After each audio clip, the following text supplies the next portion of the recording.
ভাৰতবৰ্ষ এখন বিভিন্ন জাতি ধৰ্ম ভাষাৰ মানুহে বাস কৰা বিশ্বৰ বৃহত্তম গণতান্ত্ৰিক দেশ। গণতান্ত্ৰিক দেশ হিচাপে ইয়াত সকলো ভাৰতীয় নাগৰিকৰে ভোট দিয়াৰ অধিকাৰ আছে। সেয়ে প্ৰথমবাৰৰ বাবে ভাৰতৰ প্ৰধানমন্ত্ৰী নৰেন্দ্ৰ মোদীয়ে মেৰা পেহলা ভোট দেশ কে লিয়ে নামৰ এক বিশেষ কৰ্মশালাৰ জৰিয়তে এইবাৰ লোকসভাৰ নিৰ্বাচনত প্ৰথমবাৰৰ বাবে ভোটাধিকাৰ লাভ কৰা ছাত্ৰ ছাত্ৰীসকলৰ মাজত এক সজাগতাৰ সৃষ্টি কৰি দেশৰ গণতান্ত্ৰিক ব্যৱস্থাটোক শক্তিশালী কৰাত সহায় কৰিব। এই উদ্দেশ্য আগত ৰাখি আমি কেইবাখনো মহাবিদ্যালয়ত প্ৰথমবাৰৰ বাবে ভোটাধিকাৰৰ সুবিধা পোৱা ছাত্ৰ ছাত্ৰীসকলৰ মনৰ অনুভৱ জানিব বিচাৰি তেওঁলোকৰ কাষ চাপোঁ। যুৱক যুৱতীসকল হৈছে দেশৰ ভৱিষ্যত। এখন শক্তিশালী দেশ গঢ় দিয়াত যুৱক যুৱতীসকলৰ বিশেষ ভূমিকা আছে। নৱপ্ৰজন্মৰ কাৰ্যাৱলীৰ জৰিয়তে আমি এখন সৰ্বাংগ সুন্দৰ দেশ গঢ় দিব পাৰোঁ। আগন্তুক লোকসভা নিৰ্বাচনত নতুন ভোটাৰ আৰু প্ৰথমবাৰৰ কাৰণে ভোট দিবলৈ ওলোৱা যুৱক যুৱতীসকলক সক্ৰিয় অংশগ্ৰহণ কৰাৰ বাবে প্ৰধানমন্ত্ৰী নৰেন্দ্ৰ মোদীয়ে এক আহ্বান জনাইছে। আমি এই বিষয়ে কথা পাতিবলৈ দুখন মহাবিদ্যালয়ত উপস্থিত আছোঁ, সন্দিকৈ ছোৱালী মহাবিদ্যালয় আৰু গুৱাহাটী মহাবিদ্যালয়। এই মহাবিদ্যালয় দুখনৰ ছাত্ৰ ছাত্ৰীসকলৰ অনুভৱ লগতে অধ্যক্ষৰ আমি কিছু মনৰ অনুভৱ জানিবলৈ প্ৰয়াস কৰিম। আহক আজিৰ এই অনুষ্ঠানলৈ আমি আগবাঢ়োঁ আৰু ছাত্ৰ ছাত্ৰীসকলৰ ভোটদান সম্পৰ্কে তেওঁলোকৰ প্ৰথম অভিজ্ঞতা সম্পৰ্কে আমি জানিবলৈ প্ৰয়াস কৰোঁ।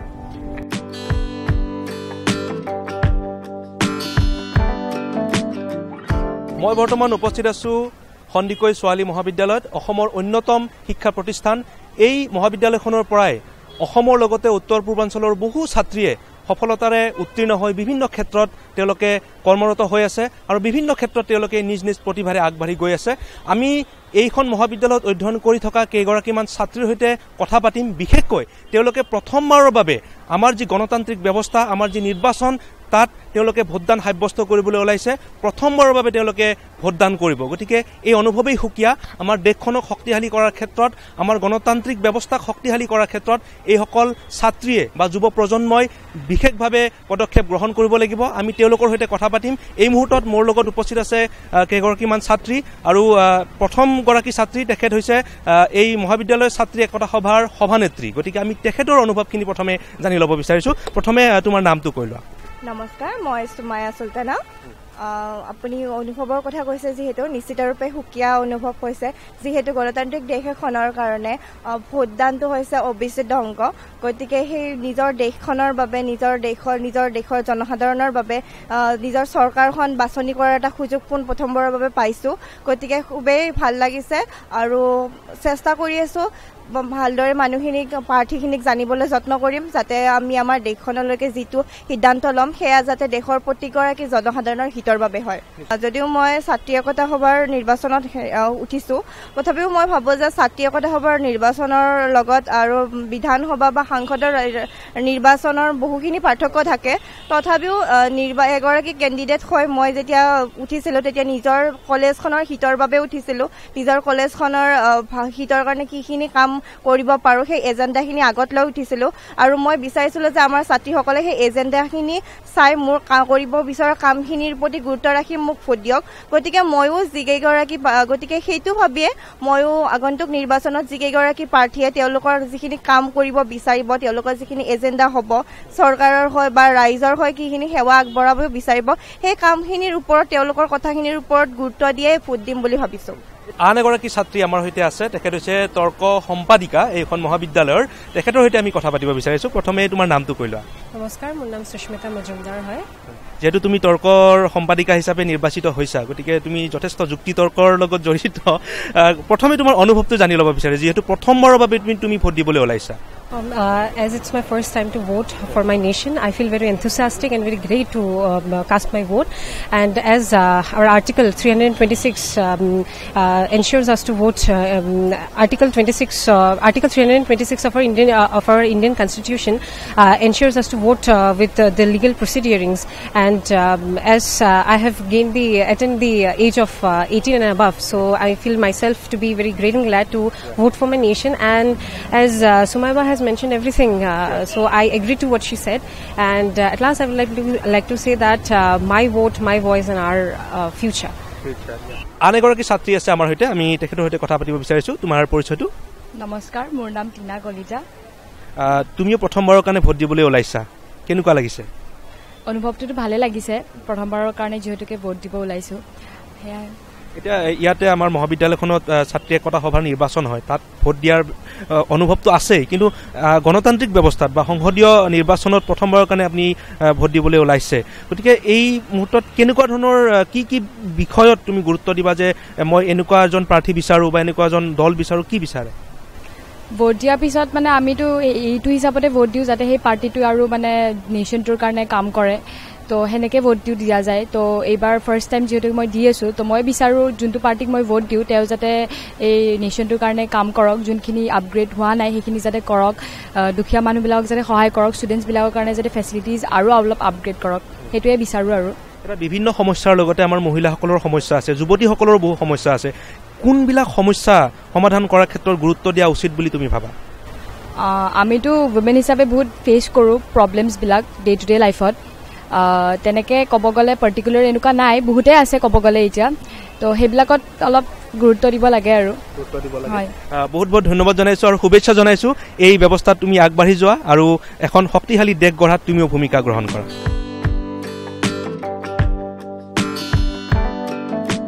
সন্দিকৈ ছোৱালী মহাবিদ্যালয়ৰ বহু কেইগৰাকী ছাত্ৰী এই মুহূৰ্তত আমাৰ সৈতে আছে। আমি কেইগৰাকী মানুহৰ সৈতে কথা পাতিলোঁ, আৰু কেইগৰাকীমান আছে, আমি তেওঁলোকৰ অনুভৱ জানিবলৈ প্ৰয়াস কৰিম। প্ৰথমবাৰৰ কাৰণে ভোট দিবলৈ ওলাইছা, এই অনুভৱটো জানিম, তাৰ আগতে পৰিচয়টো জানি ল'ব বিচাৰিছোঁ। নমস্কাৰ, মোৰ নাম হেনালিনা হালো আৰু মই সংস্কৃত বিভাগৰ ৪ৰ্থ ষাণ্মাসিকৰ এগৰাকী ছাত্ৰী। সংস্কৃত বিষয়, সংস্কৃতৰ আমাৰ ঐতিহ্য আছে, আমাৰ ভাৰতীয় সংস্কৃতিৰ ঐতিহ্য আছে, পৰম্পৰা আছে, আৰু এই পৰম্পৰা ঐতিহ্যক ধৰি ৰাখিবৰ কাৰণে কিন্তু আমাৰ ৰাজনৈতিক ব্যৱস্থাটো অতি গুৰুত্বপূৰ্ণ। গতিকে প্ৰথমবাৰৰ কাৰণে যিহেতু ভোট দিবলৈ ওলাইছা, প্ৰাৰ্থীগৰাকী কেনেকুৱা হোৱা উচিত বুলি ভাবা? মই পোনপ্ৰথমে এইটোৱে ক'ম যে যিগৰাকী মানে প্ৰাৰ্থী ভোটৰ মানে উঠিব বিচাৰিছে নিৰ্বাচনত, মানে তেওঁ যাতে আমাৰ ভালৰ কাৰণে মানে সকলোবিলাক কৰে। যেনে আপোনালোকে দেখিব পায় যে কিছুমান জেগাত এতিয়াও মানে শিক্ষাৰ ক্ষেত্ৰত বহুত পিছপৰা আছে, তো সেইবিলাক মানে তেখেতে যাতে ভালদৰে অধ্যয়ন কৰি তাৰ ব্যৱস্থা লয়, মানে সকলোৱে যাতে উপযুক্ত শিক্ষা এটা পায়, সেইটোৱে ক'ব বিচাৰিছোঁ। বহুত বহুত ধন্যবাদ জনাইছোঁ তোমাক। আন এগৰাকী ছাত্ৰী আছে, প্ৰথমে তোমাৰ পৰিচয়টো। নমস্কাৰ, মই কংকনা শৰ্মা, মই শিক্ষা বিভাগৰে ছাত্ৰী, মই ৪ৰ্থ ষাণ্মাসিকৰ। শিক্ষা বিভাগৰ যিহেতু ছাত্ৰী, গতিকে শিক্ষাৰ যিটো ব্যৱস্থা, আমাৰ শিক্ষা ব্যৱস্থাৰ যথেষ্ট আমি কৰিবলগীয়া আছে, বিশেষকৈ আমাৰ যিবিলাক সমস্যা আছে, নিবনুৱা সমস্যাকে আদি কৰি বিভিন্ন সমস্যাবিলাক আমি সমাধান কৰিব লাগিব। যিহেতু প্ৰথমবাৰৰ কাৰণে ভোট দিবলৈ ওলাইছা, অনুভৱটো কেনেকুৱা? অনুভৱটো সুকীয়া অলপ, যিহেতু প্ৰথম ভোট দিম। মই বিচাৰোঁ যে প্ৰাৰ্থীজন যাতে যোগ্য প্ৰাৰ্থীজনে ভোট যাতে লাভ কৰি জয়যুক্ত হয়, কাৰণ আমাৰ চাৰিওদিশে আজিকালি বহুত মানে আমি প্ৰব্লেম ফেচ কৰি আছোঁ। গতিকে শিক্ষা বিভাগৰ ক্ষেত্ৰতো এতিয়া যিহেতু আমি দেখিছোঁ, এতিয়াই সেবাৰ সিদিনা মেথছৰ পেপাৰখনৰ কথাই ধৰি লৈছোঁ, সেনেকুৱা কিছুমান বহুত সৰু সৰু সমস্যাই ডাঙৰ হৈ যায়। আমাৰ লাইফৰ ক্ষেত্ৰতো আমাৰ দাগ বহি যায়, আমাৰ যিহেতু শিক্ষা বিভাগটো অলপ দুৰ্বল হৈ আছে। গতিকে মই শিক্ষা বিভাগটো এটাই ক'ব খুজিছোঁ, যাতে সৰু সৰু সমস্যাবোৰেই যাতে সৃষ্টি হোৱাৰ পৰাই যাতে তেওঁলোকে উপশম কৰিব চেষ্টা কৰে, সেইটোৱে হোৱাটো বিচাৰিছোঁ। তোমাৰ পৰিচয়টো? নমস্কাৰ, মোৰ নাম শ্ৰী নিশিতা হাজৰিকা, মই অসমীয়া বিভাগৰ ৪ৰ্থ ষাণ্মাসিকৰ ছাত্ৰী। যিহেতু প্ৰথমবাৰৰ কাৰণে ভোট দিবলৈ ওলাইছা, কেনেকুৱা লাগিছে? খুব ভাল লাগিছে, দেশৰ অগ্ৰগতিত ময়ো অংশীদাৰ হ'বৰ বাবে ওলাইছোঁ, আৰু মানে মই মোৰ অধিকাৰ সাব্যস্ত কৰিব ওলাইছোঁ, গতিকে খুব ভাল লাগিছে। ভোটদান কেৱল এটা আমাৰ গণতান্ত্ৰিক শক্তিশালী কৰা মাধ্যমেই নহয়, দেশভক্তিৰ ভাৱনা জগাই তোলে, নহয় জানো? আৰু ভোটদানৰ জৰিয়তে আমি এখন সমাজ সলনি কৰিব পাৰোঁ, দেশ সলনি কৰিব পাৰোঁ। গতিকে কোনবিলাক ক্ষেত্ৰত তুমি বিশেষকৈ গুৰুত্ব দিবা, যাক লৈ তুমি ভোট দিবলৈ যাবা? হয়, মানে যেতিয়া আমি ভোট দিবলৈ যাওঁ, তেতিয়া প্ৰাৰ্থীগৰাকীৰ যোগ্যতা আমি প্ৰথমতে চাব লাগে। তেওঁ মানে আমাৰ সমাজখনৰ বাবে বা দেশৰ অগ্ৰগতিৰ বাবে তেওঁ যোগ্য হয়নে নহয়, বা তেওঁ কাম কৰিব পাৰিবনে নাই, সেই বিষয়ে প্ৰথমতে লক্ষ্য ৰাখিব লাগে, আৰু সেই তেনেদৰে প্ৰাৰ্থীগৰাকী নিযুক্ত কৰি আমি পঠিয়াব লাগে। এতিয়া তুমি যিহেতু এগৰাকী ছাত্ৰী, যুৱতী, গতিকে যুৱতীসকলৰ, ছাত্ৰীসকলৰ বহুত সমস্যা আছে। এই সমস্যাসমূহ সমাধানৰ বাবে প্ৰাৰ্থীগৰাকীয়ে বা চৰকাৰ, নতুন যিখন চৰকাৰ হ'ব, যিয়ে চৰকাৰ নহওক, তেওঁলোকৰ পৰা তুমি কি আশা কৰা? নতুন চৰকাৰৰ পৰা এইটোৱে আশা কৰোঁ যে আমাৰ যি যুৱ প্ৰজন্মই দেশৰ ভৱিষ্যত, গতিকে যুৱ প্ৰজন্ম যাতে যিবোৰ সুবিধা আমি পাব লাগে সেই ধৰণে যাতে আমি সুবিধা পাওঁ। কেৱল আনুষ্ঠানিক শিক্ষাই নহয়, আমাৰ যিবোৰ কাৰিকৰী শিক্ষা আছে সেই দিশতো যাতে আমি আমাৰ সুবিধাসমূহ লাভ কৰি আগুৱাই যাব পাৰোঁ, মই সেইখিনিয়ে বিচাৰোঁ নতুন চৰকাৰৰ। আন এগৰাকী ছাত্ৰী আছে, তোমাৰ পৰিচয়টো? নমস্কাৰ, মোৰ নাম হাজেৰা খাতুন, মই ৪ৰ্থ ষাণ্মাসিকৰ ছাত্ৰী, অসমীয়া বিভাগৰ পৰা। অসমীয়া বিভাগত এতিয়া তুমি যিটো অধ্যয়ন কৰি আছা, ইতিমধ্যে যি ছাত্ৰী একতা সভা নিৰ্বাচন হয় তাত ভোটো দিছা, কিন্তু সংসদীয় ব্যৱস্থাত বা আমাৰ গণতান্ত্ৰিক ব্যৱস্থাত প্ৰথমবাৰৰ কাৰণে ভোট দিবলৈ ওলাইছা, কেনেকুৱা লাগিছে? পোনপ্ৰথমতে মোৰ ভালে লাগিব, যিহেতু মই এবাৰ দেশৰ হৈকে এটি যেটা যোগ্যতা ভোট দিব বিচাৰিম আৰু যিহেতু চৰকাৰ এখন গঠন হ'বৰ কাৰণে এটা অংশ দিব পাৰিম, সেয়ে মোৰ অতিকে ভাল লাগিছে। পোনপ্ৰথমে তেওঁ নিৰপেক্ষ হ'ব লাগিব আৰু সমাজৰ যিমানখিনি সমস্যা আছে সম্পূৰ্ণ এটা ফালে নাচাইকে সপক্ষে চব ফালে চাব লাগে। আৰু শিক্ষাৰ ক্ষেত্ৰত মই এটাই বিচাৰিম, কাৰিকৰী শিক্ষাটোৰ ওপৰত অলপমান গুৰুত্ব দিয়াটো বেছি ভাল। আৰু আন এগৰাকী ছাত্ৰী আছে, আমি তেওঁৰ মনৰ ভাৱ জানিব প্ৰয়াস কৰিছোঁ। তোমাৰ পৰিচয়টো? নমস্কাৰ, মোৰ নাম শ্ৰী ববী টুমুং, মই অসমীয়া বিভাগৰ ছাত্ৰী, ৪ৰ্থ ষাণ্মাসিকত। অসমীয়া বিভাগত অধ্যয়ন কৰি আছা, প্ৰথমবাৰৰ কাৰণে ভোট দিবলৈ ওলাইছা, হয়। প্ৰথমে কেনেকুৱা লাগিছে? প্ৰথমতে ভালেই লাগিছে, প্ৰথমবাৰৰ বাবে প্ৰাৰ্থীগৰাকী শিক্ষিত হোৱাটো মানে উচিত আৰু তেওঁ যাতে সকলোকে সমান চকুৰে চায় আৰু আমাৰ যিখিনি সমস্যা আছে তাৰ যাতে সমাধান তেওঁ যাতে কৰিব পাৰে, সিমানখিনি তেওঁৰ ক্ষমতা থকাটো দৰকাৰী। আৰু লগতে আজিকালিতো মানে আমাৰ ছোৱালীবিলাকৰ অতীজৰে পৰা মানে ইমান সমস্যাবোৰ চলি আহিছে, যেনেকুৱা আজিও আমি বাহিৰত বেছি দেৰিলৈকে ওলাব গ'লে মানে আমাৰ ভয় এটা লাগি থাকে, ক'ৰবাত যদি কিবা হৈ যায়। তো আজিও আমি ক'ৰবাত মানে ভয়তেই চলি থকাৰ দৰে হৈছে। তো সেইবোৰ সমস্যা যাতে মানে ভালদৰে যাতে তেওঁলোকে সমাধান কৰে, সেইটোৱে বিচাৰিছোঁ।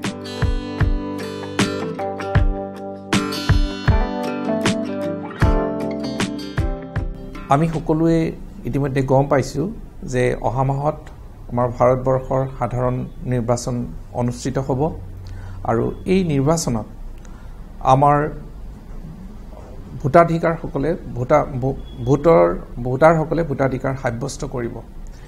এই ক্ষেত্ৰত এটা ডাঙৰ কথা হৈছে যে আমাৰ এই বছৰ যথেষ্ট সংখ্যক নতুন ভোটাৰে ভোটাধিকাৰ সাব্যস্ত কৰিব।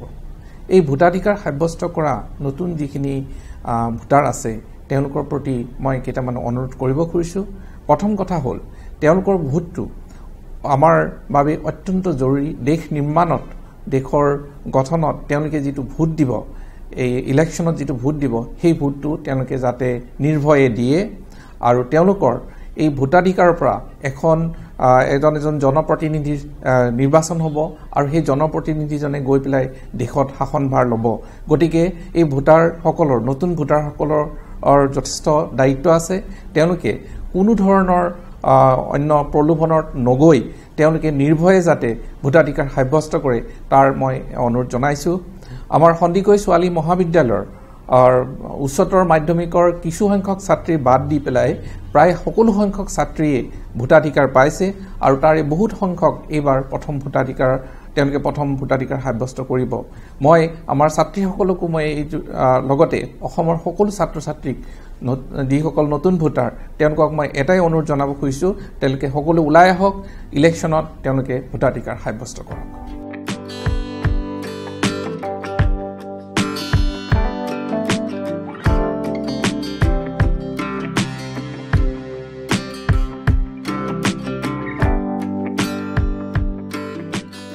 আমি বৰ্তমান উপস্থিত আছোঁ গুৱাহাটী মহাবিদ্যালয়ত আৰু এইখন মহাবিদ্যালয়ৰ বিষয়ে আপোনালোকে বহুতে হয়তো জানেই। এখন ঐতিহ্যমণ্ডিত মহাবিদ্যালয়, অসমৰ শিক্ষা জগতক আগবঢ়াই লৈ গৈছে এইখন মহাবিদ্যালয়ৰ জৰিয়তে। আৰু এইখন মহাবিদ্যালয়ৰ বহু ছাত্ৰ ছাত্ৰীয়ে ইয়াৰ পৰা অধ্যয়ন কৰি গৈ সফলতাৰে বিভিন্ন ক্ষেত্ৰত কাম কৰি আছে। অকল সামাজিক সাংস্কৃতিক ক্ষেত্ৰতে নহয়, ৰাজনৈতিক ক্ষেত্ৰতো তেওঁলোকে বিশেষভাৱে বৰঙণি আগবঢ়াই আহিছে।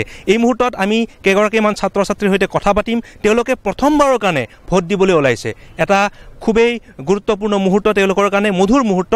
তেওঁলোকৰ সৈতে আমি কথা পাতিম। প্ৰথমে মোৰ সৈতে আছে এইখন মহাবিদ্যালয়ৰ ছাত্ৰ একতা সভাৰ সাধাৰণ সম্পাদক। আমি তেওঁৰ অনুভৱ জানিব বিচাৰিছোঁ। প্ৰথমে তোমাৰ নামটো কৈ লোৱা। হয় নমস্কাৰ, মোৰ নাম অভিজিৎ খনিকৰ, মই গুৱাহাটী মহাবিদ্যালয়ৰ সাধাৰণ সম্পাদক হিচাপে তুমি নেতৃত্ব যিহেতু দি আছা ইয়াতে প্ৰথমবাৰৰ কাৰণে ভোট দিবলৈ ওলাইছা, অনুভৱটো কেনেকুৱা? খুবেই উৎসাহী হৈ আছোঁ। আচলতে বিশ্বৰ সৰ্ববৃহৎ গণতন্ত্ৰত আমি নাগৰিকত্ব গ্ৰহণ কৰি আমি ওলাই আহিছোঁ যে আমাৰ শাসকীয় দলসমূহক আমি আমাৰ প্ৰতিনিধিসকলে কেনেধৰণে তেওঁলোকে প্ৰতিনিধিত্ব কৰিব পাৰে তাৰ বিষয়ে আমাক এই যে সুযোগটো দিয়া হৈছে আমাৰ এই বহুমূলীয়া ভোটটো, আমি সেই বহুমূলীয়া ভোটটো দি যাতে আমি আমাৰ চৰকাৰখনক সুৰক্ষিত কৰিব পাৰোঁ, আমাৰ অসমৰ জাতি মাটি ভেটিক আমি সুৰক্ষিত কৰি ৰাখিব পাৰোঁ, তাৰ কাৰণে সকলোকে আহ্বানো কৰিম যে সকলোৱে যাতে নিজৰ বহুমূলীয়া ভোটটো এনেই অথলে যাবলৈ নিদি তেওঁলোকে ভোট দিবলৈ সকলোৱে ওলাই আহে। সকলোৱে আগবাঢ়ি আহিব লাগিব, যিহেতু নতুন প্ৰজন্মৰ এটা দায়িত্ব আছে, যুৱ প্ৰজন্মৰ দায়িত্ব আছে নহয় জানো? যিহেতু তুমি নিজেই নেতৃত্ব বহন কৰি আছা, ছাত্ৰ একতা সভাতেই তুমি নেতৃত্ব বহন কৰি আছা, কিন্তু সংসদীয় ৰাজনীতিৰ যিসকল প্ৰতিনিধি, যিসকলক আমি নিৰ্বাচন কৰি পঠিয়াম, তেওঁলোকৰ পৰা তুমি কি আশা কৰা? তেওঁলোকৰ পৰা আমি বিচাৰিছোঁ যে তেওঁলোকে যদি বলিষ্ঠভাৱে দিল্লীত যদি আমাৰ অসমখনত কি কি হৈ আছে সেই কথা যদি তেওঁলোকে কেন্দ্ৰীয় চৰকাৰক বুজাব পাৰে, আমি তেনেধৰণৰ জনপ্ৰতিনিধি আমি বিচাৰিম আমাৰ অসমৰ ফালৰ পৰা। কাৰণ বৰ্তমান খুব অশান্তিকৰ পৰিৱেশ চলি আছে বুলি ক'ব লাগিব। আমি বিচাৰিম যে শান্তিপূৰ্ণ পৰিৱেশ আকৌ আগৰ দৰে ঘূৰি আহক, আৰু সেই কাৰণেই আমি বলিষ্ঠ কণ্ঠৰে মেৰুদণ্ড পোন কৰি চিধা ভাষাৰে কথা ক'ব পৰা, উচিত কথা ক'ব পৰা, যুক্তিপূৰ্ণভাৱে কথা ক'ব পৰা আমি জনপ্ৰতিনিধি বিচাৰিম। যোগ্য প্ৰাৰ্থী এজন আমি বিচাৰিছোঁ নহয় জানো? আন এগৰাকী ছাত্ৰ আছে, তোমাৰ পৰিচয়টো? নমস্কাৰ, মোৰ নাম সুমিত দাস, মই গুৱাহাটী মহাবিদ্যালয়ৰ ছাত্ৰ হিচাপে যিহেতু অধ্যয়ন কৰি আছা, দায়িত্বও বহুত আছে আৰু প্ৰথমবাৰৰ কাৰণে ভোট দিবলৈ ওলাইছা, অনুভৱটো কেনেকুৱা? অনুভৱটো খুবেই ভাল, যিহেতু মানে ধৰক এতিয়া যদি উদাহৰণস্বৰূপে যদি মই ক'বলৈ যাওঁ, যিহেতু আমাৰ ইয়াতে মই ইয়াতে কলেজত মানে এডমিশ্যন লোৱাই প্ৰায় 2 বছৰ হ'ল। এই 2 বছৰত বহুতো আমাৰ ছাত্ৰ ৰাজনীতিৰ পৰা লৈ পেলাই আজিলৈকে বহুতখিনি কাম কাজৰ পৰা ধৰি বহুতখিনি ধৰক এচিভমেণ্টছৰ পৰা আদি কৰি পেলাই বহুতখিনি দেখিলোঁ। তো সেয়েহে এইখিনিয়ে ক'ব বিচাৰিম যে য'ত আজি ধৰক যোনটো চৰকাৰ আমি বিচাৰিছোঁ পিছলৈকে যাতে অকল ৰাজনীতিক যে এইটো অকল আমাৰ ছাত্ৰ একতা সভাৰ বুলি পেলাই অকল গুৱাহাটী কলেজৰ বুলি পেলাই নহয়, যাতে বাহিৰত আদি কৰি লৈ পেলাই আমাৰ যিখিনি যিহেতু আমি কওঁ যে মাই ভোট ইজ মাই ফিউচাৰ, তো সেয়েহে মই এইখিনিয়ে ক'বলৈ বিচাৰিম যে এইবাৰ যোনকেইটা আমাৰ আপকামিং কেণ্ডিডেটছ যোনবোৰ আছে তেখেতলোকৰ পৰা যাতে এটা ভাল ফলাফল এটা বিচাৰোঁ। আৰু য'ত নেকি যিহেতু আমাৰ এডুকেশ্যন ছেক্টৰটো যদি আমি ক'বলৈ যাওঁ, আজি স্কলাৰশ্বিপৰ পৰা আদি কৰি লৈ পেলাই ধৰক বহুতো কিছুমান ক্ষেত্ৰত আমাৰ আজিও এডুকেশ্যন ছেক্টৰ বহুত পিছ পৰি আছে। সেয়েহে মই এইখিনিয়ে ক'ব যাম যে নতুন যিগৰাকী কেণ্ডিডেট যোনে উত্তীৰ্ণ হৈ পেলাই যিহেতু প্ৰাৰ্থীৰে আগবঢ়াব, সেয়ে সিহঁতক এইখিনিয়ে ক'বলৈ যাম যাতে আমাৰ এডুকেশ্যন ছেক্টৰৰ পৰা আদি কৰি লৈ পেলাই আমাৰ যান বাহনৰ ফালৰ পৰাও যাতে চব ফালৰ পৰা আমাক ফেচিলিটিছখিনি প্ৰভাইড কৰে।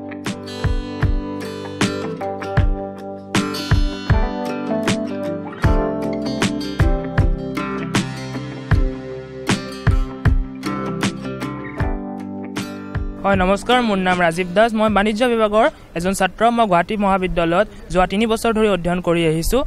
আমাৰ ক'বলৈ গ'লে এতিয়া বয়স হৈছে এজন ভোটাধিকাৰ হিচাপে নিজকে চিনাক্ত কৰা, কাৰণ এতিয়া আমাৰ ক'ব গ'লে আমাৰ গুৱাহাটী মহাবিদ্যালয়ৰ যিসকল ছাত্ৰ ছাত্ৰীয়ে ডিগ্ৰী পঢ়ি আছে, মানে ধৰি লওক আৰ্টছ, কমাৰ্চ, ছায়েন্স যিকেইটা ষ্ট্ৰীম আছে গোটেইকেইটা ডিগ্ৰী কৰি আছে, তেওঁলোকৰ বয়স 18ৰ পৰা 19 বছৰ বা 17ৰ পৰা 18 বছৰ। তেওঁলোকৰ এই বয়সৰ সময়তে মানুহৰ ভোট উঠে। তো সেইকাৰণে মই আজি ক'বলৈ গৈ আছোঁ যে যিসকলৰ ভোট উঠিছে তেওঁলোকৰ ভোটকেইটা এনে অথলে নেখেদাই কেনে নিজৰ যোনজনক মানে যোগ্য বুলি ভাবে তেওঁলোকক ভোটটো দি কিনে জয়যুক্ত কৰা। আৰু আমাৰ মহাবিদ্যালয়ত এনেকুৱা ধৰণৰ বহুতো কেম্প অৰ্গেনাইজ কৰা হয় যাৰ দ্বাৰা আমি গম পাওঁ যে কেনেকুৱা ধৰণৰ ব্যক্তিত্বক আমি ভোট দিব লাগে আৰু জয়যুক্ত কৰিব লাগে। বহুতো গ্ৰুপ আছে, বিজেপি আছে, তেনেকুৱা ধৰণৰ কংগ্ৰেছ আছে। এনেকুৱা নহয় যে বিজেপি যে কাম কৰি আহিছে, বিজেপিৰ কাম চাই কিনে এতিয়া বোলে কোনোবা নতুন এজন মানুহে বিজেপিৰ পৰা উঠিছে তেওঁক আমি ভোট দিয়াটো ডাইৰেক্টলি মানে একো বিবেচনা নকৰাকৈ ডাইৰেক্টলি ভোট দিয়াটো মানে যুক্তিকৰ নহ'ব।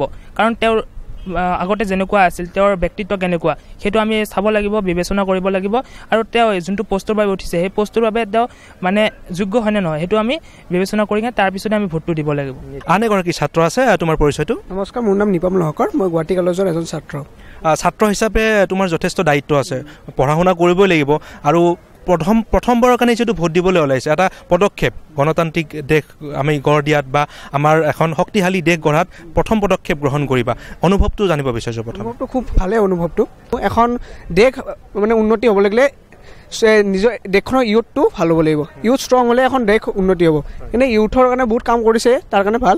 আৰু ফিউচাৰ যাতে ভাল ষ্টেপছ লয় গভৰ্ণমেণ্টে, যাতে যেনেকৈ ইউথৰ কাৰণে এইবাৰ Y20 এখন পাতিছে য'ত ময়ো গৈছোঁ আৰু য'ত নতুন বস্তু শিকিব পাৰিছোঁ। সেনেকৈ যেনেকুৱা বহুত ছাৰ্ভেও হয় যাতে য'ত আমাৰ অনুভৱবিলাক গম পায় চৰকাৰে যে আমাৰ কিহত সমস্যা আছে সেইবিলাক ছাৰ্ভেবিলাকো হ'ব লাগে সেনেকৈ বহুত সমস্যা আছে যিহেতু সেইবিলাক চাই পিনে সেই অনুসৰি যাতে চৰকাৰে কাম কৰে সেয়াকে ফটো কিবা দিম বুলি ভাবিছোঁ এগৰাকী ছাত্ৰী আমাৰ সৈতে আছে আমি তেওঁৰ অনুভৱ জানিব বিচাৰিছোঁ তোমাৰ পৰিচয়টো প্ৰথমে জানি ল'ব বিচাৰিছোঁ নমস্কাৰ সকলোকে মোৰ নাম শ্ৰীমতী লাকি চাংমাই মই ইকনॉमिक्स डिपार्टमेंटर 4th सेमेस्टर स्टूडेंट खुद को देखना पड़ेगा पहले खुद वो समझो उसके बाद खुद अपना करो वोट दो अगर तुम लोग किसी और के बात सुनोगे दैट डजंट डिफाइन कि हम लोग किसी और के बात सुन के we can just give it our vote that is not the thing because in our generation we are 20s we are living in 20s we are so we should be aware of what is going around us what is happening around us and most probably what we want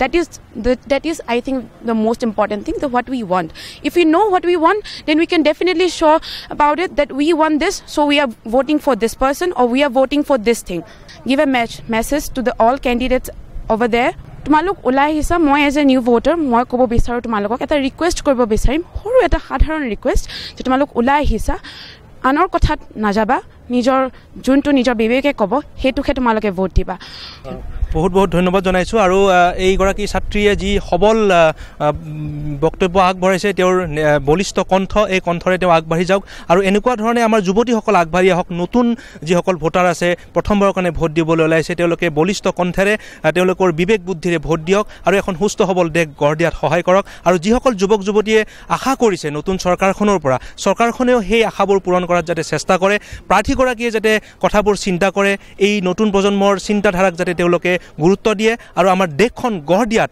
এই প্ৰাৰ্থীসকল বা আমাৰ নৱপ্ৰজন্মৰ আশাসমূহ পূৰণ কৰাত প্ৰাৰ্থীসকল বা চৰকাৰখনেও যাতে চেষ্টা কৰে তাকে আমি আশা কৰিছোঁ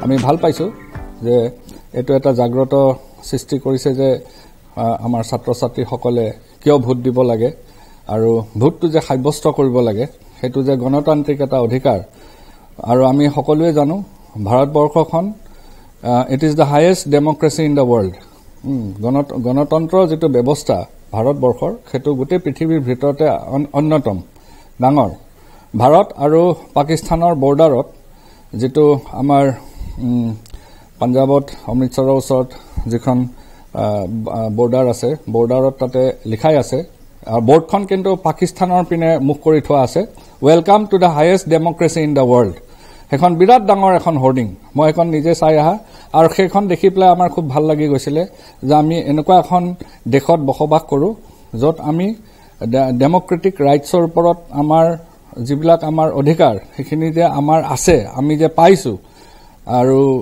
এজ চিটিজেনছ সেইটো আটাইতকৈ ডাঙৰ কথা যে we live in a democracy আৰু আমাৰ এই গণতান্ত্ৰিক অধিকাৰবিলাক আমি কি ধৰণে সাব্যস্ত কৰিব লাগে আৰু ছাত্ৰ ছাত্ৰীসকলে আজিৰ উঠি অহা প্ৰজন্মই এইখিনি ভালকৈ জানিব লাগে আৰু তেখেতসকলক মই এই সুযোগতে শুভেচ্ছা দিছোঁ আৰু তেখেতসকলে যাতে নিজৰ নিজৰ ভোটবিলাক সাব্যস্ত কৰে চৰকাৰ যেনেকুৱাই নহওক যি চৰকাৰে নাথাকক আমি সুন্দৰকৈ শান্তিৰে সম্প্ৰীতিৰে আমি যাতে চলি থাকিব পাৰোঁ সেই কথাখিনি আমি গুৰুত্ব দিব লাগে আৰু আজিৰ ছাত্ৰ ছাত্ৰীসকলে বহুত কথা জানে বহুত কথা দেখিছে শুনিছে আজিকালি আমাৰ ইণ্টাৰনেটৰ যুগতো আমি ল'ৰা ছোৱালীবিলাকক আমি দেখিছোঁ যে তেওঁলোকে বহুত কথা শিকে not only inside the classroom শ্ৰেণীকোঠাৰ ভিতৰতেই নহয় শ্ৰেণীকোঠাৰ বাহিৰতো ল'ৰা ছোৱালীসকলে নিজে নিজে বহুত কথা শিকিব পাৰে আজিকালি ইণ্টাৰনেটৰ যুগত তাৰমানে বহুত ফাষ্ট কমিউনিকেশ্যন হয় আৰু তেখেতসকলে জানে যে কোনটো ভাল কোনটো বেয়া সেইকাৰণে নিজে বিচাৰ কৰিব লাগে নিজৰ বিবেকেৰে কি ভাল হয় সেইটো চিন্তা চৰ্চা কৰি দেশখন যাতে আমাৰ ভাল হয় আমাৰ নিজৰ অসমখন যাতে সুন্দৰ হয় ধুনীয়া হয় যাতে আমি আমাৰ অসমৰ ফালৰ পৰা অসমীয়া ছাত্ৰ ছাত্ৰীসকলে যাতে আমি দেশখনৰ কাৰণে যিখিনি আমি আগবঢ়াব লাগে আমাৰ অৰিহণাটো থাকিবই সেইখিনি যাতে ভাল হয় আমি গণতান্ত্ৰিক পদ্ধতিৰে যাতে আমাৰ নিজৰ গোটেইখিনি কাম আমি ভালকৈ কৰিব পাৰোঁ নিজৰ নিজৰ কৰ্তব্যখিনি পালন কৰিব পাৰোঁ সেইখিনি আমাৰ ভাল হ'ব বুলি আশা কৰিছোঁ ছাত্ৰ ছাত্ৰী সকলোকে মই শুভেচ্ছা দিছোঁ অকল গুৱাহাটী মহাবিদ্যালয় বুলি নহয় অসমৰ সকলো ছাত্ৰ ছাত্ৰী যিসকলে এতিয়া ফাৰ্ষ্ট টাইম ভোটাৰ হ'ব তেখেতসকলে যাতে নিজৰ নিজৰ ভোট সাব্যস্ত কৰি ভাৰতৰ একোজন ভাল নাগৰিক হিচাপে ভৱিষ্যতলৈ তেওঁলোক যাতে থিয় দি নিজৰ কামবিলাক কৰি যায়।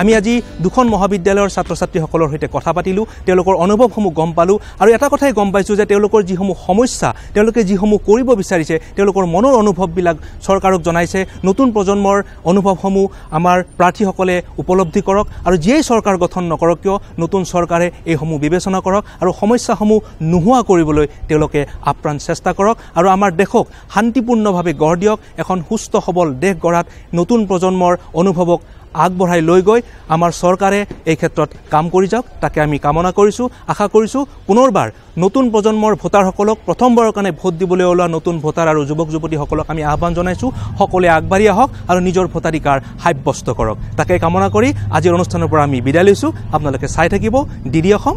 নমস্কাৰ।